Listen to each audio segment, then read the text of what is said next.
Welcome to After Hours.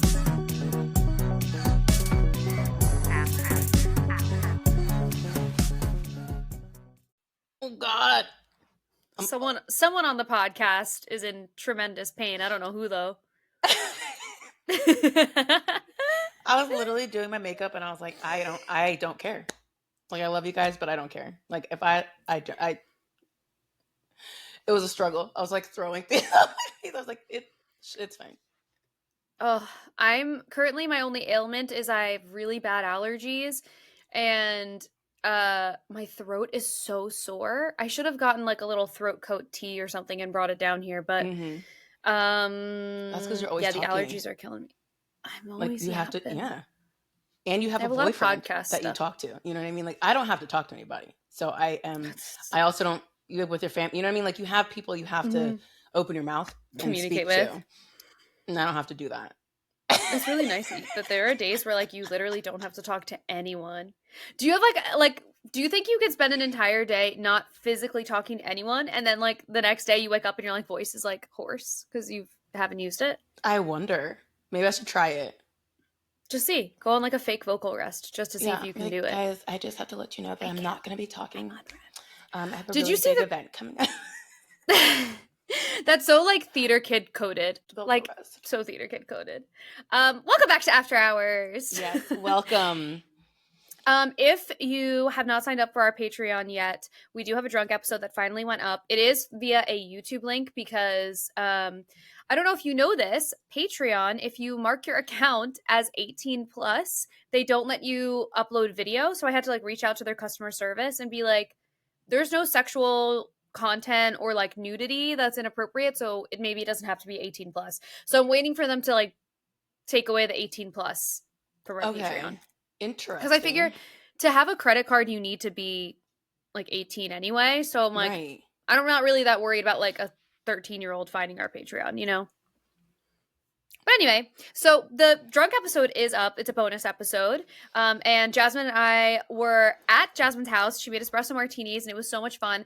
That episode, however, took me at least 7 hours to edit because we had such bad echo. And it's not perfect, but it's listenable. Like, it's fine now. It was so bad, Jasmine. I was like, this is... And there are parts... I sent you a clip of it. And the episode in Patreon is also video. There are parts of the episode where you're holding your mic and it is literally like... and it's so... And I was like, this mic is hanging on for dear life. It is living on a prayer. Hold on. Oh no. Oh no. It's okay. But it was so funny because to I talked with my hands. So because we and were it was like the progression. Yeah. Yeah, because then we just kept drinking, and then I was getting more frustrated because there was some tea that had been spilt. Yes. Okay, so on this past episode, the drunk episode, actually, so in the episode that is on Spotify, episode 1, you talked a little bit about this guy. Do you want to give some background? He had been like, in and out of my life for about like 3 years. And initial, I guess, interaction with him was he love bombed me, which doesn't make sense to me because I think everyone should love me as much as people get like, you know what I mean? People have said this. They're like, why would we think that that's love bombing? That's how people should respond. Yeah, it's like love bombing would work on me because that's how you should treat me. That's literally how I thought I was like, oh, this is not how we're being treated? That's weird. Right. So that was like our initial interaction. And then I was just kind of like on and off for 3 years. And it was really just him taking me to dinner. So I was like, okay, at a point, I just kind of was like, okay, that's fine. Like if I get a free dinner, have a good conversation, whatever. And he would come in and out and say he wanted to do more, but like not like have more of a relationship. And then finally this past time I was like, don't talk to me. Send me an email and I will respond to you within 7 to 10 business days. And he went out of his way to do that email. And when I said, okay, fine, we can try to give this a go, the live reaction of his text message after a few days, like we talked about it a little bit more in depth of like the final days of it. I read the text message he thought he should send me live on that drunk episode. you didn't open the text, so you had not read it. Correct. And you, on the bonus episode, opened it like with us. And that was, first of all, such a crazy thing to do. Psychotic. Such a crazy thing to do. Luckily, I'm an actress, and I really feel like I kept it relative. You could see the shift. Yeah. But like even after, I kept asking you. I was like, I was literally like, do you want to take a break? Do you want to hug and cry for a little? And you were like, no, I'm pushing through. I'm pushing through. It was more anger, and I think that's telling. There's more anger there. Yeah, for sure. And like very warranted anger, because that whole situation was tremendously unfair. And I think if you want to give the bonus content a try, that's a really interesting one to listen to, because it was like, you know. But how do you feel now that like this whole situation, it's been about a week since, I feel, no, like 2 weeks. Yeah, it has been. It's been 2 weeks crazy? Since I've seen. I feel good. I kept telling people, I was like, listen, my recovery time to disrespect to someone hurting my feelings has been shortened significantly since as I'm getting older. Like I used to crash out for like 2 weeks. I still crash out, but I do it within a certain time frame. And this past one was like 24 hours. And then I was like, okay. Not bad. And I just popped around. Not bad. I was like, okay. But we wrote a nice little letter that that was for me. And then the next day, Alyssa was like, do not let him get away with this. You send him a text message. And I said, you know what? I think it's with stuff like this where there's bad behavior present. Like, part of me understands the letting it go for your own peace and just saying, I don't need to have this conversation. Maybe the path of least resistance will make me feel better quicker. But I think there are other times where it's kind of a situation of people deserve to be held responsible for their actions. And if they obviously are not, if the absence of you is not enough, then okay, then you deserve to express how you feel and express your disappointment. He did not deserve the peace of not hearing from you. Right. And that was my whole thing. Like, sorry, he doesn't get to have that moment. Yeah, no. And why should he? After she said it a few times. She was like, oh, like, Jasmine, like, I really think you should do it, but like, if you don't want to, it's fine. Mm-hmm. It was like her subtle way to just do it. Do it. And I think writing the first, because I told even one of my other friends who has gone through, the way I want to beat that man more than I want to beat any man I've ever met in my life. I told her, I was like, my therapist had told me to do like Dear Future Me back in like 2020 when I went through my breakup that I lived with the guy. And every now and then I'll have moments when I need to open it and like write to myself. And I've been doing that for 5 years. And so that's what I did after I wrote my angry letter to this man who he's never going to get this one, but I was mean. Okay. Yeah. Jasmine normally isn't that mean, but in this letter, since he's not getting it, I was like, And then I opened up my Dear Future Me like document, and I read the last one, which was like right before he came back for like the 17th. I don't know what time it was. It's very interesting to like go back and see my progress of how I've like evolved and how I've grown when it comes to relationships and dating, because it's been so long. It's so fun. I love it here. But it's so interesting to see, and I tell myself in this journal, whatever you want to call it, that every time I'm like, you need to. I know you feel some type of way right now, but you need to remember who you are. Stand in your power and like all this stuff. And I'm talking to myself, and it's a lot of times. A lot of people will tell me, the things that I do know, but like I'm like, you need to hear it from yourself sometimes in a different format. And so I really like the Dear Future Me, and then I just kind of like every once in a while, and it's very therapeutic. Yeah, that's a great suggestion. I love that idea for people to try at home too. And I can't accept bad behavior and then like letting it go, because I don't know. Actually, that kind of rolls into a TikTok comment that we got. What was the clip that this person The commented rejection on? is redirection. That's what we were Oh, saying. yeah. Okay, so we were talking about rejection is redirection, but at some point it was about, I think you had said something about, like, I'm not doing the work for you. I'm not going to tell you why you got rejected. And the comment on TikTok was, because if there is a commonality on why you're getting rejected, you want to know. And you like to know for the closure, depending on the situation. So basically, this person, Skylar, thank you for your comment. This person is saying, the purpose of getting information about why the relationship is not working out is so that that person can then, figure out how to be better. I think that there's a time and a place for that. Like, if we were fully dating, Correct. then, like, yeah, let's have a conversation about what happened, where the disconnect was, where things felt like they were no longer redeemable. Then yeah, like, let's have that conversation. But if we went on a first or second date, I don't really feel like I need to give you an entire report about what happened. That is that in that circumstance, I do sort of believe the whole thing about, like, I'm doing the work for you then. Seriously. And I think I've only given feedback to one person that was super nice with him up front. And I said, listen, I'm not going to drag this out. I could have you take me on like 17 more dates, because like he was nice enough. I'm like, there was no chemistry there. And he was like, is there anything, like, he's like, I'm just having a really like tough time. And like, again, I knew he was genuine because I had gone on the date with him. And so when he asked me, I was like, listen to me very carefully. You're the type of, you will find your person. Just because I'm not your Yeah. person does not mean that you're not going to find somebody. Trust me. I've been out here I'm still single.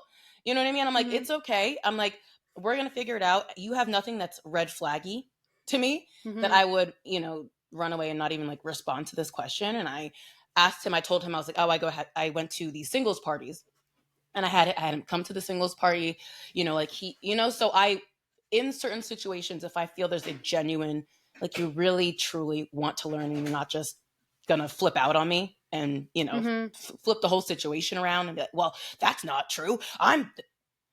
Then I might give you the feedback. And I did. And he Yeah. was in a relationship. I think he's still in a relationship now. And I said, I'm so genuinely happy. Yeah. Yeah. So it There's, yeah, I guess depends. the intention Yes. But we that's know like where that. it's coming from. Yeah. Like, I Yeah. feel like we Yeah. feel intention pretty well. Like, we could kind of Mm-hmm. read men, Yeah. Yeah. boys. Yeah. And I think it's also kind of like, now at this point, kind of obvious what the intentions of a person are, because when people are acting in like it with good intentions, they do things differently than not. And I don't Mm-hmm. know, now we've been around the proverbial block enough that I think we know. I'm tired. I got my steps in, okay? Ugh, it's crazy. I like just got a wave of tired. It's okay. Ready? I'm drinking my protein coffee. This is the only thing I've had today. So Took a big gulp of water. My throat is killing me. My sister gets married in I Tuesday, I Wednesday, can't. I Thursday, can't. Friday, Saturday. 5 days. Oh. I cannot feel. Does my throat look red? Let's see.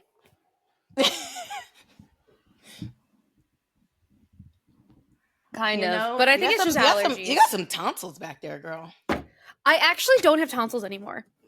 What was that? I think you saw my uvula. I don't know. I don't know. I don't know anatomy. Well, now like I'm that, worried. So.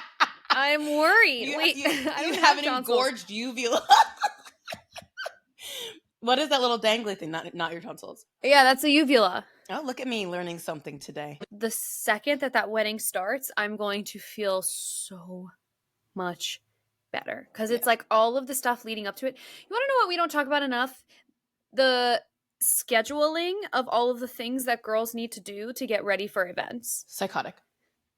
It's psychotic. Like, I had to write everything down and then organize it based on like what made sense in what order. Like, when I should wax, when I should self tan, when I should get my nails done, when I should color my hair because my hair is fucking gray. And I put hair extensions in because my hair was so it felt like very thin, and I was like, any hairstyle that this hairstylist is going to do is just like not going to look good. So I was like, I'm going to add some hair extensions. I'm not keeping them long though. I can't wait to cut it. I'm going to cut it probably like what the length of my actual hair is, but I just wanted the volume. Yeah. So like I did some of that today. It's like my mustache needs to be waxed. Don't look. It's like there's so much to do. Don't look There's at me. so much to do. Don't look. Insane. And then the actual day of said weddings. Yeah. Like I've been in 2 bridal parties and I was like, that's enough. No one else get married. Thank you. Do you think you're gonna have a wedding, like an actual wedding? I'm at this rate. I've wanted to marry myself for so long just because I want to look at myself in a wedding dress. Like I might just, you know what I mean?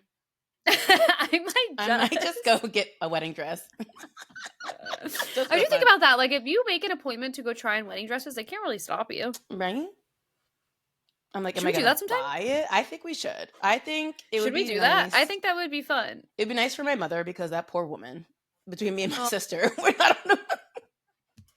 It's fine. It feels like you have one last evolution that you're going through right now. Mm-hmm. Oh, did your light die? My light did die. Okay. We're doing good. This is a professional podcast. Can we pause? I have another one. Yeah. Go ahead. That's so funny. Oh, hey, Tiny Waist. Anyways, so do you think that you would have like a wedding? Probably not. I really would rather spend it elsewhere. Probably like get married somewhere quick. And then like let's get it over with. And then have like a little party at some point, maybe like pop-up parties to make it easier, because the people pleaser in me, like as much as I'm like reformed, it does still live deep within the core of my being. Sure. It's like little pop-up parties in certain areas of the country. I know that people could make it to certain areas of the country. Girl, I'm a person who has like a 3-day birthday extravaganza when I know I cannot. Yeah, like my social battery is like, and they're like, oh my God, you really love yourself that much. I'm like, okay, first of all, yes, but also calm down. No, I'm doing this so that people don't have an excuse and don't try to be like, oh, like we'll just do dinner. I'm like, I don't want to do dinner with you. I'm giving you 3 days to figure out a time to see me. I'm making it easy and accessible. I'm doing it in different areas at Los Angeles. So funny. So yeah, if I like popped out to like East Coast, maybe down south. I don't know that many people down south. LA. And then a runaway. And then I run away. I have like such a plan for my future wedding, and it is literally not going to be a burden to anyone. It's going to be so chill and so fine, and no one is going to feel burdened, and I can't wait to have that be like, whatever. I don't want to have like all of what this is. No, I can't do it. It's too much. Like last night, me and my mom spent 2 hours ironing the matching pajamas that the bridal party is wearing to get ready for the wedding. It's like that kind of stuff where it's like you don't think about it, but it's like this is what people do now because it's going to be posted on Instagram and people want the pictures and all that kind of stuff. And it's first of all wildly expensive, but it's so much effort unless you're going to pay someone to do it. And then like, I don't know, then I guess like go crazy if you want to. Sure. But it's just so much effort to like there was a day where me and my sister spent hours counting how many candles in which sizes and the votive, like the glass hurricane things that match with whichever candles, and then packaging them so they're safe enough to drive to the venue. It's like hours of time doing this. Like it's just, and I hope I never see a cricket ever again. Oh my God. I want to throw that thing into the ocean. I can't take it. It's too much. Do you know what a cricket is? No, what? Okay, it's a machine. It's a machine. I was like, why are you eating crickets? Ew, eating them. No, it's a machine, and it is like a laser cutter, but it also can like there's an insert where you could put a pen in there and it'll do calligraphy, like it'll write.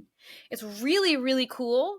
And every modern bride needs their cricket because it helps with all of your DIY projects. My only other updates are that I'm PMSing right now and I have been getting really bad symptoms recently. I spent the last like couple of days being so sad and like in the worst. Like, I was just really down in the dumps. And yesterday, especially, I spent like the morning and afternoon just like crying over everything and nothing. And Kevin was on the phone with me for literally 3 hours last night, like talking through everything. He was like, okay, we gotta make sure she's okay. Literally, he was, and it was so sweet and so like, it was just nice that he spent that much time just talking to me about my own stuff. So I just really appreciated that, and that was a really nice moment for me. And it was nice, especially because he will not be at my sister's wedding, and that was like part of, I think, what was making me so sad. But he's on tour and he committed to that like months ago, and so there's like really nothing he can do. And we've only been dating for a couple of months, so it's like I need to chill out too. But I just like would love for him to be there so much, and like it's hard to go to weddings by yourself. There's always going to be a part where they're like, oh, the couple's on the dance floor, and you just like sit at the table. It sucks. See, so now, Danielle, if I was invited, I would be able to dance with your sister. That's what I'm saying. But, whatever. She's going to be like, it's fine. Alyssa, you think she listens to this? She doesn't listen to this. She better listen to this podcast. Maybe she does. Anyways, so yeah, that's my update. He was like a perfect little angel, and I appreciate him so much. And it was one of those moments where I was like, okay, like this is a person that like, when you think about a partner that you could like do life with, like that's what you need. You need someone who's going to be able to like for all of it, sit with, for all of it. And even like after that conversation where I felt like I like was taking so much from him, like I was being sort of a taker and not a giver in that moment, because I needed that support so badly. Yeah. And at the end of that conversation, when I was finally going to go to bed, he was like getting all misty-eyed and emotional, because he was like, I just like love and care about you so much. And like, and I was like, I can't, like, it's to have spent that time and energy supporting me, and then to still be like so emotional about what what our relationship is like very special and very cool. So anyway, that was literally last night / early this morning when I could not sleep because I was freaking out. And that's my update. I love that. Well, I don't love that for you. But I love him for you. Yeah, exactly. Do you have it? Wait, what about you? Any updates? No, I did. I went out the other day. I did meet a man, and I'm like, I feel like I was drinking a little bit too much in order to like fully remember the interaction, but I'm pretty sure he's a Packers fan. Okay. And he's black. Okay. Look at me. Wow. Look at me, this is exciting. Jasmine doesn't, she likes to go for like, I was born and raised around a bunch of white people. Okay. Yeah. So you typically, like, the people you've dated have been white dudes. Yeah, they're just like in my face. I'm like, ugh, mediocre white. And you're like, and what are you supposed to do? But typical, he did work at the establishment that I was at, because that's how I trap people. Okay. Yeah. I'm like, you can't leave. So guess what? You have to talk to me. Right. That's okay. But he did. Whatever. He did. I feel like he did want to talk to me. So we'll see. I have not like done any type of follow up post that because I was then injured, and I was like, I can't talk to anybody. Yeah. Did you explain what your injury is? I'm old, and I slept wrong, and then I like popped up from washing my face, and I made it even worse. And then I don't sleep steady. I'm a wild human being. Okay. And I always toss and turn, but I get quality sleep. Don't worry about that. But like if I move, then it like I feel it, so then I'm up again. It's hard getting old. Okay. It takes a little bit longer to recover. It does. I was telling you before I hit record, that I sneezed really hard right before I left to come visit LA. I sneezed and I threw my back out. It was horrible. I was sneezing this morning and I was like, this is how I die. I said, I don't know if you've already fucked your back up and you have I was trying to stop. It is horrible. I was like, hold on. It's horrible. It's so bad. Yeah. I was like, there we go. I'm never going to see Alyssa ever again. Oh my god. Dude, I just keep looking at myself. Look at how pale my hand is. That's hospice. That's so bad. I can't wait to self-tan. That is literally getting read your last rites. Stop. That's really bad. That's really bad. It's really just because you're directly next to someone with a lot of melanin, and it's probably making it very transparent that you are so pale. So pale. Anyway, still single. That's why I think I should enter the podcast every single time. Yeah. Still single. Yeah, but you won't be forever, and I can't wait for the day where you find somebody. One day. All right, so I have some Reddit stories, but I also pulled some stories from Reddit that are more like advice questions and that kind of stuff that I think that we both can answer. Let's do an advice question first. Okay, so the first one is, this one is sort of a little bit opinion based. And the title of it is, what are some red flags people ignore when dating? And I think this is a good one because we've been dating people, not each other. We've been dating in general for a long time. And so I think that there are some red flags that people commonly ignore. And the one that I thought of first was, this is from another girl on another podcast, and I wish I could remember what it is. I feel like a jerk because I don't, but she has said it a bunch of times and it's come up on my socials a bunch. And she says, if someone is ignoring their own feelings, they will ignore yours. It's so good. It's so good. Yeah. That's a good one. And my other banger, yeah, you're sitting with that one. My other banger, and this is just like life stuff. The way you do one thing is often the way you do everything. Mm-hmm. And so it's sort of in the same universe. Like if there's a person that you're dating and you see that they have like very low ambition, they don't really care about doing their laundry, they don't keep their apartment clean, they don't whatever, like maybe there's a larger motivation issue at play or whatever. Mm-hmm. Where else is that going to show up when it comes to your relationship? Like where else is that potentially going to show up? If they're like super disorganized and they cannot figure out how to make a plan, where else is that going to show up in your relationship? Because I can guarantee you it will. The way you do one thing is the way you do everything. And again, when you ignore if they ignore their own feelings, they will ignore yours too. So good. I mean, it's bad, but it's so true. It's bad, but it's so good. Yeah. It's so good. Yeah. I love like hearing that kind of stuff and then like going back and kind of realizing different situations and be like, yeah, that tracks. That tracks. Yeah. Yeah.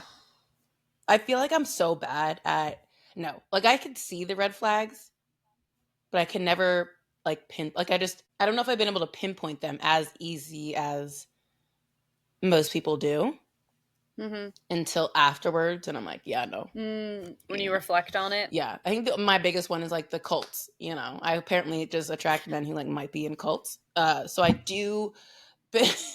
That's so funny. Like that, biggest red flag that I could think of. Cults, being a part of a cult. But I don't ignore those.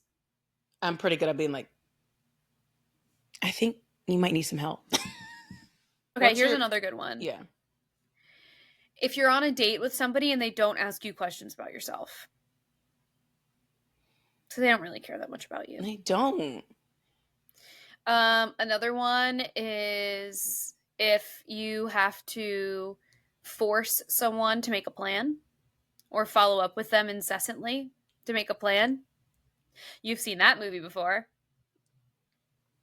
I'm like, you don't actually want to see me. I don't. You don't want to hang out. You don't want to see me. It's like literally, I've had the polar opposites of this, like not wanting to set a plan, or literally within. I'm talking about like this is when I was on the dating apps, matching me immediately and being like, "Can I see you tonight?" And I said, "I need you to calm down, calm down." Yeah. What? I'm like, I'm big. What do you think? I'm just sitting around here waiting for you to match me and then take me out? Whenever I got those messages too, it's like I have like pimple patches on, my hair's in a towel, like I have like bleach cream on my mustache. I'm like, see me tonight. Oh. I'm in the middle of evolving. No. And then immediately would be like, oh, well then you must not be serious. Unblock. I mean, unmatch. I've literally had that. Like that. I said, you are out of your effing mind. That's crazy. So it's like polar opposites of like, you don't want to see me. You want to see me when it's you, like on your terms, on your time. I must be waiting around for you, you angel of a man. Like, be so for real. Yeah. Well, I guess in that same vein, like if there are any indications of a person not being very considerate of you and your time, then that's something to also really think about. Like, absolutely. I was in a relationship where we lived like enough of a distance where the traveling was it had to be planned for. Yeah. Lately, that's been all of my relationships, but there's one in particular where actually there's like a few, one or two, like even like a way earlier one where I was doing a lot of the traveling, and then it would be like, I would do all of the traveling, I would pay for the gas, the tolls, the parking, all that kind of stuff, and then I would get down into like the area, and we would like split dinners, split breakfast, like that kind of stuff. And I was like, I spent like $100 just to be here. And it was stuff like that where it was like just not very considerate of like the amount of money that I was spending, the time I was spending in the car, like hours. Like there were times where driving down there took me 2 hours, and I would do that one way and 2 hours coming back, So it's like, stuff like that where like if they are not being so overly considerate of your time and your energy, even just to say, hey, I really appreciate you coming down here, let me get your coffee, like whatever, that would be nice. That would be nice. It would be really nice. It would be really nice.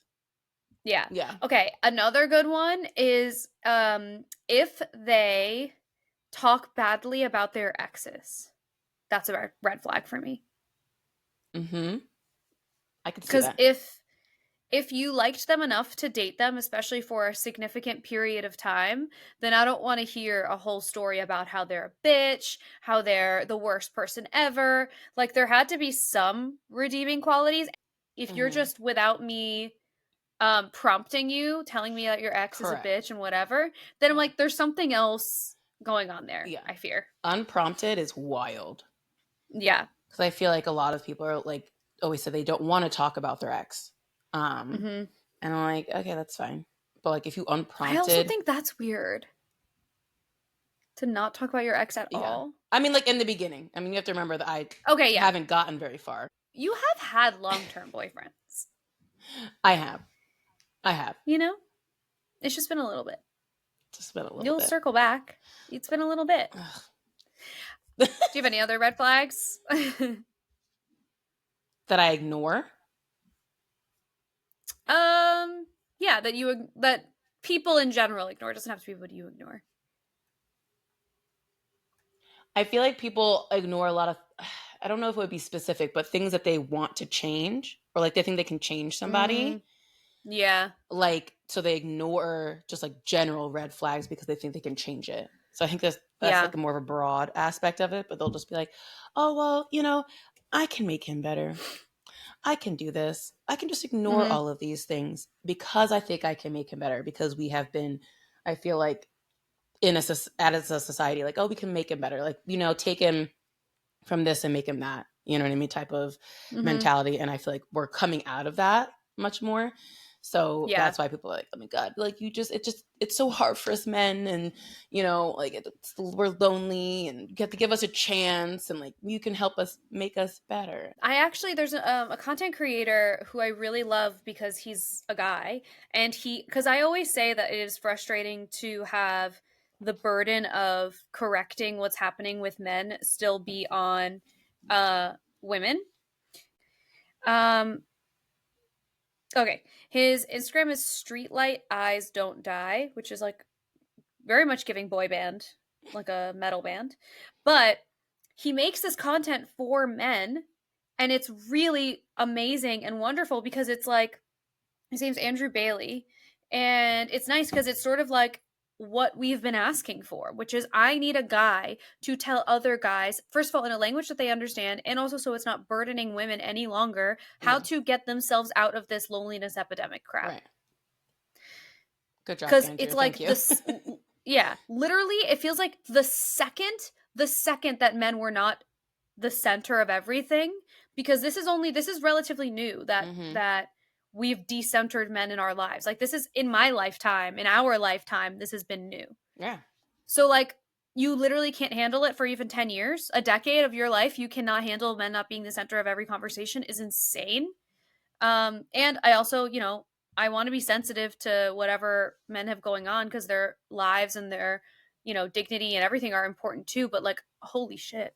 Anyway, thank you, Andrew. He's doing the Lord's work, Andrew Bailey. Okay, so the next question that we have is from r/too afraid to ask. And this one is sort of a technical question, but I saw it and I know that people have this question. And so, Jasmine, what are your thoughts on anal sex? Just wondering. Is that the question that they asked? They were like, no, it's about anal sex, but I'm just curious. I mean, again, for me, that's more of like into a relationship situation. So I have not been in one of those in a little while. I'm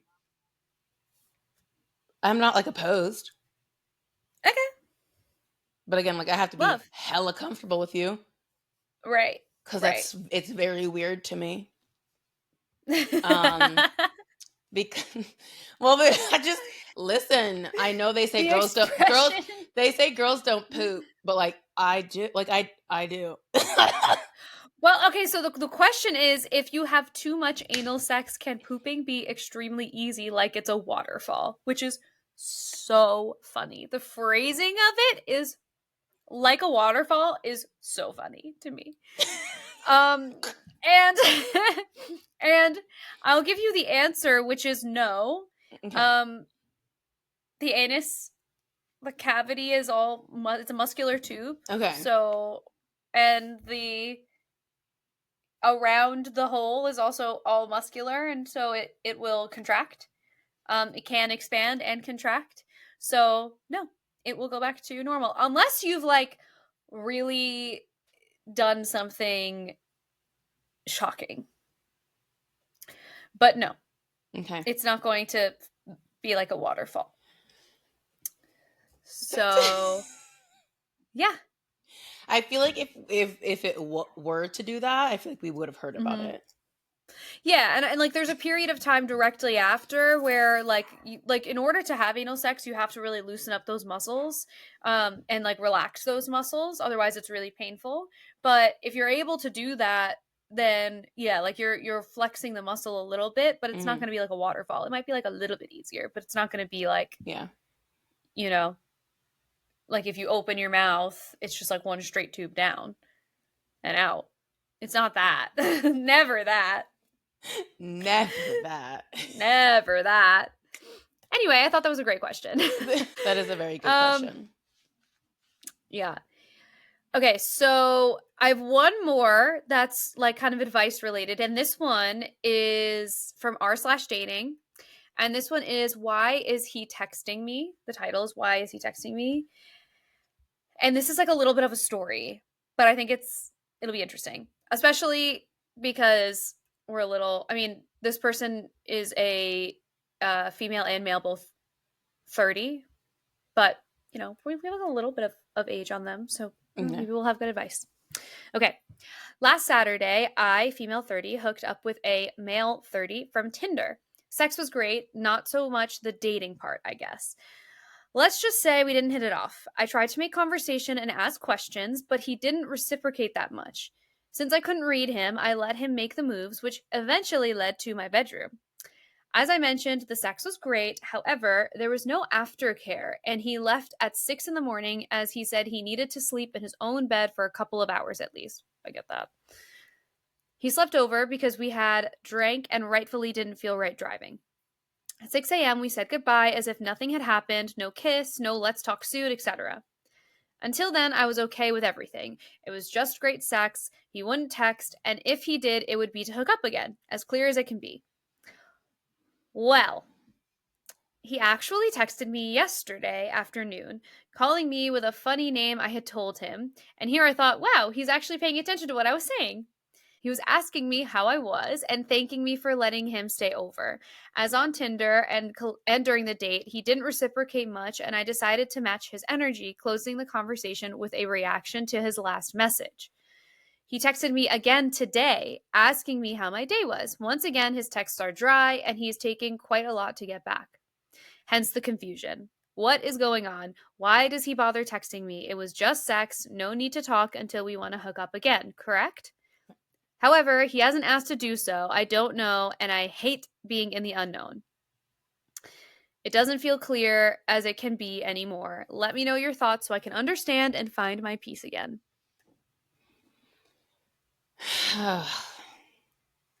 There's nothing more than I hate than like a dry text. Like, don't text me. Mm-hmm. Leave me alone, then. What was the point of this? Mm-hmm. You know, like, just so you can have someone. But if you're not even responding within a timely manner, what's the point? What is the reason? That's what I would yell. Right. Like, what can we help you with? And yeah, no. Oh, that dry text. I can't stand a dry texter. I feel like what's happening, I think this is a person who maybe is not sure if they're comfortable with the hookup thing, and so they feel bad having it be just a hookup, and so they're like, I'm just gonna check in because I don't want to be a jerk.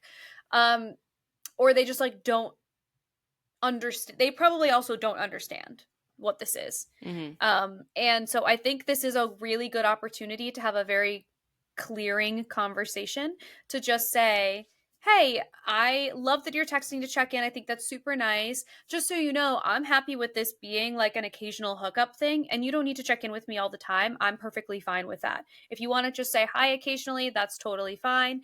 But I don't really feel like there was chemistry that could lead to a relationship. I'm happy with this just being like a sexual one. Mm-hmm. And just see what they say. And if they're not comfortable with that, and you can even say, if that doesn't feel super aligned to you, just let me know. But I had a lot of fun with you. And leave it at that and see what they say. Because I think this sounds like both people are probably confused. Yeah. That's what I would guess. I can say that. I've had that conversation before. Mine was the opposite, though. Like, he was just like too much. And I was like, no.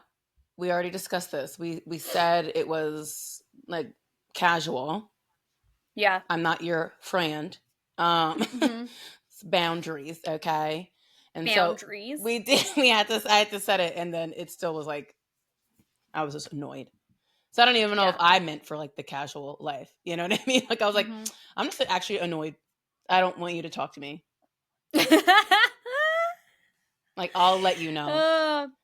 Oh, wait, I have an interesting thing about boundaries. You just reminded me, and this is like kind of off topic, but you said boundaries. And I was talking about this on an earlier podcast I was doing today.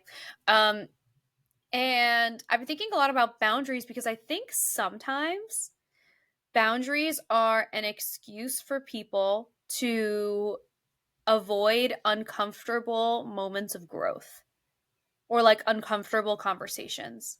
Like, on an earlier podcast, we were talking about the person that I was talking to had gotten like a procedure when he was really young, and so it left a scar on his chest. And when he first started dating, he had a really hard time with people touching him in general. And so he had created this boundary of like, I just don't like to be touched. But it's like, well, is that true? Or do you feel insecure about this little scar situation? And would you feel better leaning into that discomfort and finding some comfortability and peace and like flexing into that so that you can move past it? Like, don't create the boundary because you're never going to move past this, and physical touch is important. And like, are you really saying what you mean when you create that boundary? Anyway, you said the word boundaries and it just reminded me of that. So I'm curious, like, if anyone who's listening, or even like you as you go through your life, if there are moments where you're going to think like, wait, is this a boundary because I needed the boundary, or is this a boundary because I just don't want to deal with like something that could potentially be growth? Now it's like in my head, and I'm going to be thinking about this all day long. Yeah. I mean, I definitely set boundaries because people piss me off. So I don't, and like, but anytime I set a boundary, I don't know if you do this with boundaries, but like, I'll technically blame myself when I'm setting the boundary with someone to make them feel better. Like, that's probably my people pleasing. But it's like, listen, I'm going to It set this is. boundary. But like, listen, it's just something that I personally need to work through, maybe, you know? Just a little. Maybe. Maybe. I'm literally turning my camera off because I need to blow my nose. Okay. Keep going. But it's like, I personally, when I set boundaries, I do try to do it as like, again, that my people pleasing is very annoying. But I do kind of lean into, you know, telling the other person, you know, like, listen, maybe something you need to do as well, but I also know that this is some like growth thing that I need to just deal with. Handle independently, maybe. Yeah, I don't know. I'm curious if like there are other things that will. Yeah, isn't it? Mm-hmm. I feel like it's now that's going to be like ringing in my head, and I'm going to be thinking about that like crazy. Yeah. Like my boundaries with group chats, you guys all ignored. You all ignored anyway, so it. I didn't start that today. I didn't start that. I just want to clear my name. My boundaries with the group chats. Okay. I know. But that's why I literally always have 241 unread text messages because it's group chats, I'm sure. Insane. What? 241. Girl, I would throw my phone throw it. I want to throw it in the ocean. I can't take it. I don't even live near the ocean right now. You'll find it. You find it. I'll find one. I'll find it. I'll find it. I'm looking at our Reddit stories. Okay, I think this is going to be our first one. So this original post is actually from 2016.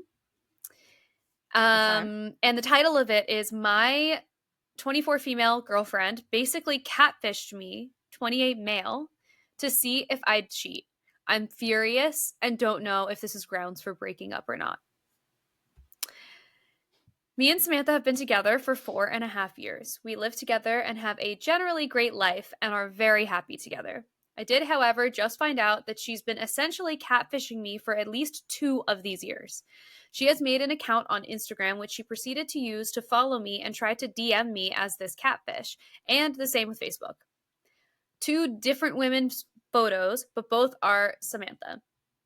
I found out from her best friend who told me in private and said she's been doing this for 2 years and can even show me the real woman. She said she did it to see if I'd ever be unfaithful, but 2 years? I'm unsure what to do from here on out. She doesn't know I know yet, and I don't know when/how to bring it up. I'm honestly furious. I've been great to this girl for 4 years and wouldn't hurt her, but she obviously still doesn't trust me and has basically made this whole life up as someone else trying to get with me. What would you do in this situation? What are your thoughts so far? I mean, I would absolutely. I'm trying to be nice. I would have her committed, because what? Like, I don't. Yeah. I like it. I would probably break up with her if I was the guy. But yeah, I understand the length of which, you've been dating. Yeah, 4 years. I don't know. So like, then I would have to, if you're not going to break up with her, there would have to be some level of, you need therapy. You need to talk to someone about this. For 2 years, you thought you were trying to essentially make me cheat at that point. Like, what do you mean 2 years? Like, what are we trying to accomplish? You need to see someone. You need to figure this out. Mm-hmm. Or we can't be together. But I personally would just break up with her. I don't have time for that. Yeah, I mean, there's just like a huge insecurity that she's putting on display here. And also, obviously, she doesn't trust you very much. So there's like a lot going on. So much. And there is a very serious conversation that has to happen as a result. It has to happen. We do have an update. Oh, God. OP said, I'll answer some questions I remember being asked, and in bold will be the actual update. So I'll just skim through some of the questions. Originally, they went through the first few responses and decided to just confront her. A lot of people were asking me how I know it isn't the best friend, or to make sure that it isn't her first, which is understandable. But I know this woman, and she's been happily married and a mother of 4. I've known her forever, so it would be hard to believe that she was lying. And the girlfriend told her best friend about this catfishing account because she said it would be helpful to get the secret out to someone she could trust. But then the friend felt like he deserved to know the truth. So that's how this happened. He said he was also asked multiple times about the 2 women my girlfriend used to catfish me with and why I talked to them for so long. He said, I'm a social worker, and she kind of used it against me and pretended to be women that were in need of help or in abusive relationships. That's crazy. I work on this on the daily. Yeah, so it was no surprise to me to have them contact me, as I'm very public and open about my job. Never once was I inappropriate with these women. In fact, I actively talked about my girlfriend very positively, especially if they were going to try to flirt with me or be inappropriate towards me. Yeah. So for the update, I confronted my girl and she broke down immediately, not admitting anything at first, but just crying without saying anything. She then told me to please not be angry, but that 2 years ago, she met a guy at work. They immediately fell in love, and she knew she wanted to be with him. She said they slept together and spent time together while I was away or while I was working. Oh my God. She decided to catfish me to get me to cheat on her so she wouldn't be seen as the cheater who left her Oh my God. So I was absolutely correct at that. You were right. I was trying to give her some wiggle room. No, oh my goodness. Wow. Okay. She told me she didn't think it would take this long and that I would fall for something, but I never did. She admitted it wasn't even just those 2 women. Oh my God. She even tried to get her new man to help her out.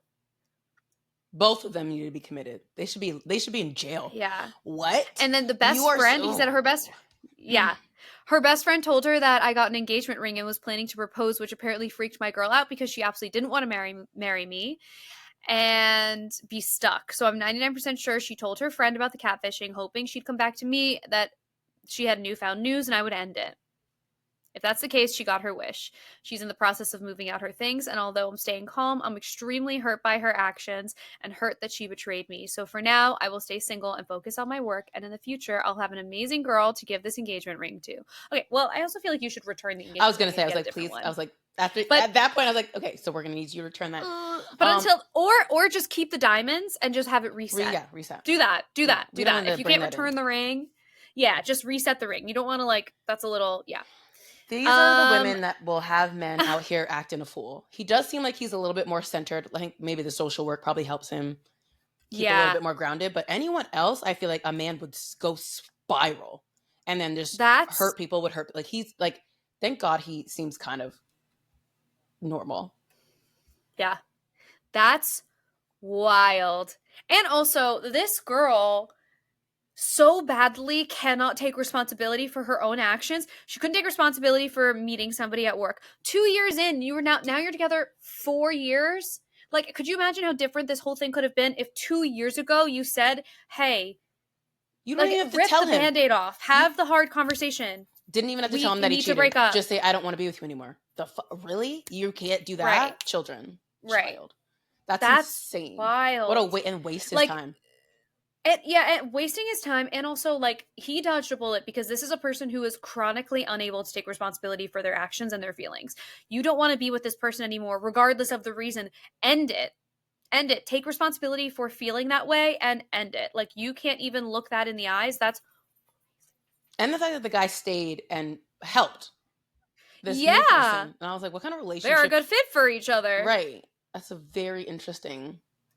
Isn't it? Wow, I had no idea where that was going to go. I was not prepared for that. I was also not prepared for that. I just read the title and the very, very beginning, but I had no idea that that's where it was going to go. Bravo to the best friend. I'm like, are you still best friends with her? Because I wouldn't. I'm like, that's some psychotic. I wouldn't be. That's but then I wouldn't trust her with anything. Yeah. That's wild. Wow. Okay. Psychotic. That's insane. That's insane. I'm glad he's out. I'm glad he's knows that he will find someone at some point. Oh God, that sucks. Wow. Okay, let's do one more super quick one. Okay. And then we'll wrap up. My computer's at 9%, and for some reason my computer will not charge while I'm doing all of this stuff. So Okay. We're really living on a prayer. Okay. Living So we're going to read this on one a quick. prayer. Okay. This one is in r/dating. I went on a first date yesterday and I feel so bad. I went on a first date with this girl yesterday and I feel really bad after it. We matched on a dating app about a week ago and have been talking every day. I was interested in her over text and then she sent me a message that kind of gave me the ick. We already had the date planned, so I figured I'd go through with it and see what the vibes are like in person. Long story short, we went out yesterday. The moment she walked in, I knew she wasn't my type.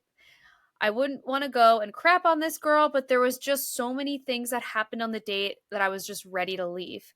As a guy, there's certain things I'm conscious of not to do on a first date. Honestly, not even just on a first date, but in general when I'm with people. For example, I don't talk with food in my mouth, don't wipe my nose when it's running with my hand, etc. She was a really nice girl otherwise and has had a bit of a rough life from what she told me, which I feel bad about too, but all around, she just isn't my type. After we finished our meal, I grabbed the check and went to walk her back to where she needed to go. Even though I'm not interested, I still was going to be cordial. Anyways, when we were saying goodbye, I told her it was nice meeting her, and she said the same and that we'll talk later. About 5 minutes later, I got a text from her saying she had a really great time with me and would love to go out again. I felt so bad when I read this because I hate having to be the one to end things. Most girls I've gone out with either have ended things mutually, things fizzled out naturally, or they've ended it. This is the first time I've had to send that message to end things. I told her I had a nice time with her, but I didn't feel any sort of connection, etc. She was super appreciative of me being straightforward and honest with her. I felt bad about it then, and now a day later, I'm still feeling bad about it. I feel like that's normal. I feel like that's a normal feeling for someone who has empathy, who cares. You know what I mean? Yeah. And I think, Yeah. fighting what, society tells, I feel like a lot of men to just like be whatever and be the man and like that. He probably is like fighting against that because he's like, this girl was nice, it just didn't work out. Yeah. And in this dating world, it is hard and we're meeting people and over again. So there could be that aspect too of him being like, he's probably also sad that it just didn't work. On Mm-hmm. top of the fact that he had to be the one to let her down because she was still interested. And I feel like it's a natural feeling. It's only a day after. Like you'll move on. She was accepting of it, and I think that that's the Yeah. most important part. If she was giving a little bit of some emotional distress back, then then that would be, yeah, it's like, oh god. But you know what I also really love about this? That there was a message that he got where he felt like kind of got the ick. I would love to know what that message is, but he still went on the date, and I really appreciate that because sometimes people are like weird via text, and I appreciate that yeah. he was still willing to try. He still even grabbing the check was really nice. Like walked her back to where she needed to go. Like you did everything right. Like there's really nothing else you could do. Literally nothing else. Sometimes it just doesn't work, and that's okay. Mm-hmm. Okay. Oh. I lied also because there's one story that came up on the side, and I need to just read it. Oh, not underneath this one. It's not related to that one. My final thoughts on that one are dating is literally like when you think about finding the person who's going to make you feel like the most seen, the most loved, like you're not going to second guess it, like this person is perfect, whatever. That's so hard to find. Yeah. You're going to go on a bunch of dates and meet a bunch of people and they're not going to be a good fit, and that's okay because you're finding a diamond in the rough. Like it's going to take time. It just is.